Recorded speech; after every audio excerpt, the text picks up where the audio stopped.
শাহবাগে আন্দোলনরত শিক্ষার্থীদের উপর পুলিশের যে ন্যাক্কারজনক হামলা হয়েছে সেটি আমাদেরকে পুলিশের সেই বর্বরচিত এবং তারা যে এই শিক্ষার্থীদের বাংলাদেশের মানুষদেরকে দমন পীড়নের মধ্য দিয়ে যাচ্ছে সেই ঘটনাকে আমাদেরকে মনে করিয়ে দেয়।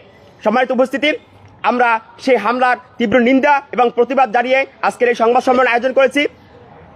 আজকের এই সংবাদ সম্মেলন বাংলাদেশ ছাত্র অধিকার পরিষদ ঢাকা বিশ্ববিদ্যালয় শাখার আয়োজনে উপস্থিত আছেন ঢাকা বিশ্ববিদ্যালয় ছাত্র অধিকার পরিষদের প্রচার সম্পাদক মোহাম্মদ মাহিন, উপস্থিত আছেন ঢাকা বিশ্ববিদ্যালয়ের শিক্ষার্থী রজব সালার খান শাওন, উপস্থিত আছেন ঢাকা বিশ্ববিদ্যালয় ছাত্র অধিকার পরিষদের সিনিয়র যুগ্ম সাধারণ সম্পাদক ইমরান সাদমান, উপস্থিত আছেন ঢাকা বিশ্ববিদ্যালয় ছাত্র অধিকার পরিষদের সাবেক সদস্য সচিব রাকিবুল ইসলাম, সাবেক আহ্বায়ক সানাউল্লাহ, ঢাকা বিশ্ববিদ্যালয়ের বর্তমান কমিটির সাধারণ সম্পাদক মোহাম্মদ মাহতাব ইসলাম এবং সাদমান আবদুল্লাহ। সম্মানিত উপস্থিতি, বক্তব্যের শুরুতেই আজকে বক্তব্য নিয়ে আসবেন ঢাকা বিশ্ববিদ্যালয় ছাত্র অধিকার পরিষদের সিনিয়র যুগ্ম সাধারণ সম্পাদক ইমরান সাদমান। উপস্থিত ছাত্র অধিকার পরিষদ, ঢাকা বিশ্ববিদ্যালয়ের নেতৃবৃন্দ এবং প্রিয় সাংবাদিক বন্ধুরা, আপনাদের প্রতি আমার সালাম। সালামু আলাইকুম। আপনারা জানেন গতকালকে 25 তারিখ শাহবাগে বিসিএস এর লিখিত পরীক্ষার প্রত্যাশীদের যে আন্দোলন, সেখানে পুলিশের যে হামলা, এই হামলায় আমরা কি দেখতে পাই? জুলাইয়ের যে পুলিশ আর এখনকার যে পুলিশ, এই দুই পুলিশের মধ্যে পার্থক্যটা কোথায়? শুধুমাত্র কি পোশাকে? জুলাইয়ে শিক্ষার্থীদের উপর যে বর্বরচিত হামলা হয়েছে, এখন কি তার কোনো পরিবর্তন হয়েছে? এই বিসিএস এ লিখিত পরীক্ষা প্রত্যাশীদের, তারা কিন্তু গত 1 মাস ধরে আন্দোলন করছে। প্রথমে তাদের আন্দোলন শুরু হয় পিএসসির গেটের সামনে থেকে।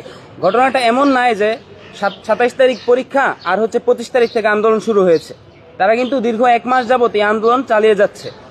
এখন একটা প্রিলি পরীক্ষার ঠিক 1 মাস 10 দিন পরে কিভাবে একটা লিখিত পরীক্ষা হইতে পারে, এটা কোনোভাবেই যুক্তিযুক্ত মনে হওয়ার কথা না।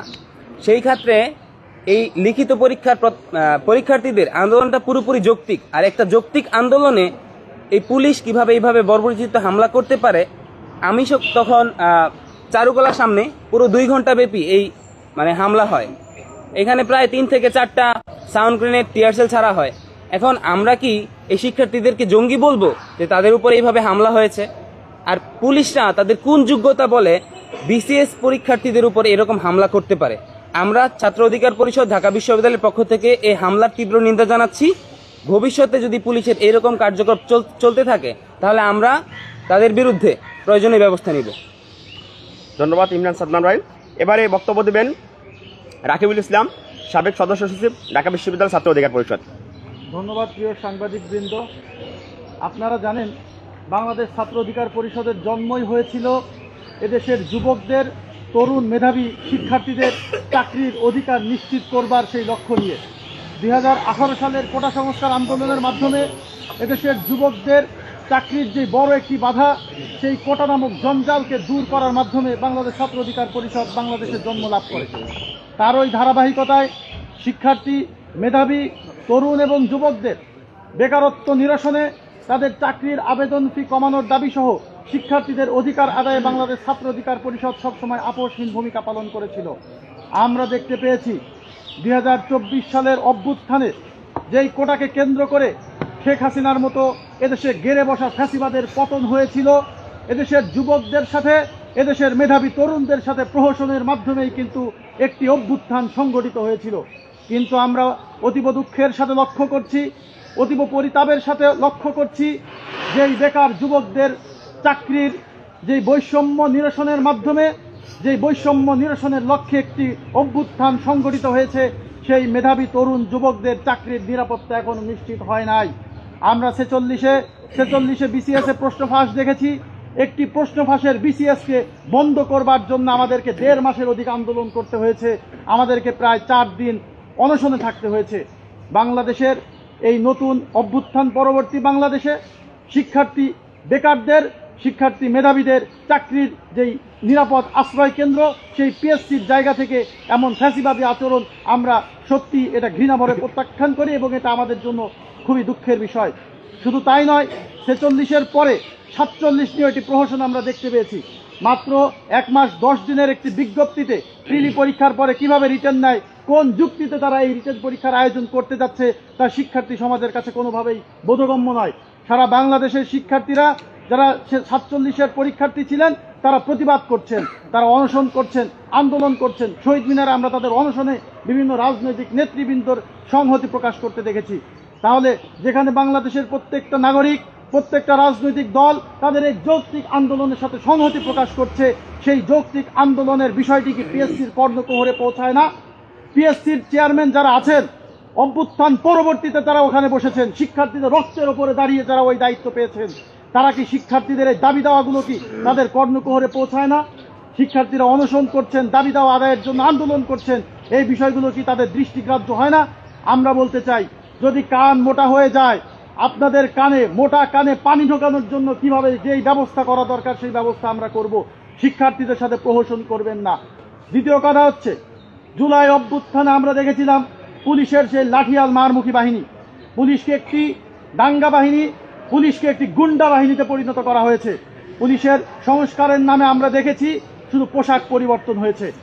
যেই গরমকালে যেই চোর খালি গায়ে চুরি করত, সেই শীতকালে সেই চোর যদি জ্যাকেট গায়ে দিয়ে চুরি করে, তাহলে কি চুরির যেই অপরাধ, চুরির যে খাসলো, সেটা কি পরিবর্তন হয়ে যায় বন্ধুগণ? না। আমরা পুলিশের সেই চোরের ভূমিকা দেখছি, পুলিশের লাঠিয়াল ভূমিকা দেখছি। পুলিশকে আমরা সংস্কারের জন্য যে বলেছিলাম, পুলিশকে সংস্কার করতে হবে, জনবান্ধব করতে হবে। পুলিশকে জনগণের বন্ধু হইতে বলি নাই ভাই। জনগণের আপনারা সেবক, আপনারা সেবকের ভূমিকায় থাকেন। আপনারা সেবককে আমরা বন্ধু হিসাবে গ্রহণ করতে চাই না। আপনারা সেবকের ভূমিকায় থাকবেন। একজন শিক্ষার্থীর গায়ে যে কোনো দাঙ্গা দমন করতে হইলে কিভাবে দাঙ্গা দমন করতে হয় এটা আপনাদের শেখা উচিত। আপনারা যদি দাঙ্গা দমনের পদ্ধতি না শিখে থাকেন, আপনাদেরকে যদি ট্রেন আপ করানো হয়, তাহলে বলেন আপনাদের ট্রেন আপের পদ্ধতি আমরা গ্রহণ করব। আপনাদেরকে আমরা ঢাকা বিশ্ববিদ্যালয়ে ট্রেন আপ দিব, পুলিশকে কিভাবে শিক্ষার্থীদের বা যে কোনো দাঙ্গা বা যে কোনো পরিস্থিতি দমন করতে হয় আপনাদেরকে শেখানো হয়েছে। শেখ হাসিনার আমলে যেভাবে ভেড়ার পালের মতো পুলিশ নিয়োগ দেওয়া হয়েছিল, এবং সেই ভেড়ার পালকে শুধু শেখানো হয়েছে গুলি করবা, শুধু শেখানো হয়েছে গ্রেনেড ছুড়ে মারবা, শুধু শেখানো হয়েছে আঘাত করবা, ঘাড়ে আঘাত করবা, তাতে সে মারা গেল, তাতে সে বাঁচলো কিনা দেখার বিষয় নয়। শেখ হাসিনার আমলে এদেশের জনগণকে জঙ্গিবাদ হিসাবে ট্রিট করা হতো। শেখ হাসিনার আমলে এদেশের শিক্ষার্থীদেরকে মিসক্রিয়ান হিসাবে, জঙ্গি হিসাবে, সন্ত্রাসী হিসেবে আখ্যায়িত করা হতো। সেই সন্ত্রাস ও জঙ্গি দমনের কায়দায় পুলিশকে দাঙ্গা দমন বা বিশৃঙ্খলা দমনের সেই প্রশিক্ষণকেই পুলিশ এখনো সেই তারা পুনরাবৃত্তি করছে। আমরা পুলিশের সেই পোশাক পরিবর্তনের নাটককে প্রত্যাখ্যান করছি। আমরা পুলিশের আচরণগত পরিবর্তন দেখতে চাই।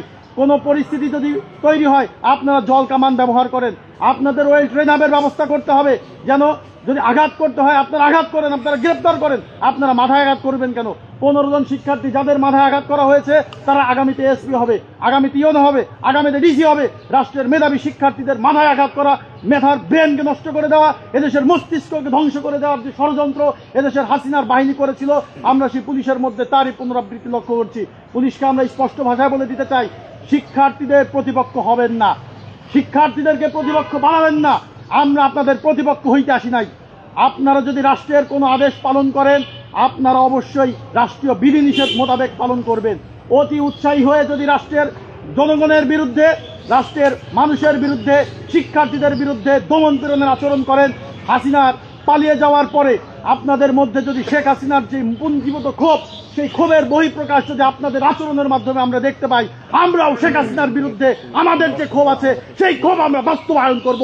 আপনাদের ওপর দিয়ে স্পষ্টভাবে বলে দিচ্ছি, আপনারা ভালো হয়ে যান, সোজা হয়ে যান। আন্দোলন করেছেন, ঢাকা বিশ্ববিদ্যালয় ছাত্র অধিকার পরিষদ স্পষ্টভাবে তা প্রত্যাখ্যান করে রাষ্ট্রীয়ভাবে তার তদন্ত করতে হবে এবং এই দোষী পুলিশের বিচারের ব্যবস্থা করতে হবে। এবং অবশ্যই শিক্ষার্থীদের যৌক্তিক যে দাবি, যে এই পরীক্ষার ডেট পিছানো, সেই যৌক্তিক দাবিকে অবশ্যই মেনে নিতে হবে। ধন্যবাদ সবাইকে। ধন্যবাদ রাকিবুল ইসলাম ভাইকে। এবারে বক্তব্য দিবেন সানাউল্লাহ হক, সাবেক আহ্বায়ক ছাত্র অধিকার পরিষদ, ঢাকা বিশ্ববিদ্যালয়। ধন্যবাদ সাংবাদিক ভাইদেরকে। আজকে আমরা এমন একটা সময়ে উপস্থিত হয়েছি, আগামীকাল বিসিএস এর রিটেন পরীক্ষা, আর একদিন পূর্বে শাহবাগে আপনারা দেখেছেন, আপনাদের সামনেই শিক্ষার্থীদের ওপর পুলিশ যে নির্মম হামলা করেছে। আসলে গণ অভ্যুত্থানের পর শিক্ষার্থীদের আবার অধিকারের জন্য আন্দোলন করা লাগবে, সেটা আমরা কখনোই ভাবি নাই। এই শেখ হাসিনার পতন কিন্তু চাকরি কেন্দ্রিক, অর্থাৎ কোটা ব্যবস্থা যে সিস্টেমটা চাকরির জন্য এই কোটা এইটার কি প্রেক্ষাপট মানে যেই জন্য শেখ হাসিনার পতন হইল, যে শিক্ষার্থীদের যে ন্যায়সঙ্গতভাবে তাদের যে চাকরির ব্যবস্থা করা, সেটা শেখ হাসিনা গ্রহণ করতে পারে নাই। তাই কিন্তু শিক্ষার্থীরা সারা বাংলাদেশে আন্দোলন গড়ে তোলে।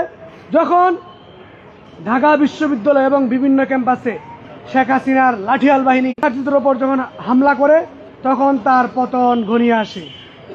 দুঃখের বিষয় হচ্ছে, আমরা বিগত দিনে শেখ হাসিনাকে ফ্যাসিস্ট বলেছিলাম, কিন্তু নতুন যে ডক্টর ইউনূসের সরকার, এই সরকার শেখ হাসিনার মতনই তাদের নিজের মতো করে একটা নতুন ফ্যাসিজম কায়েম করেছে।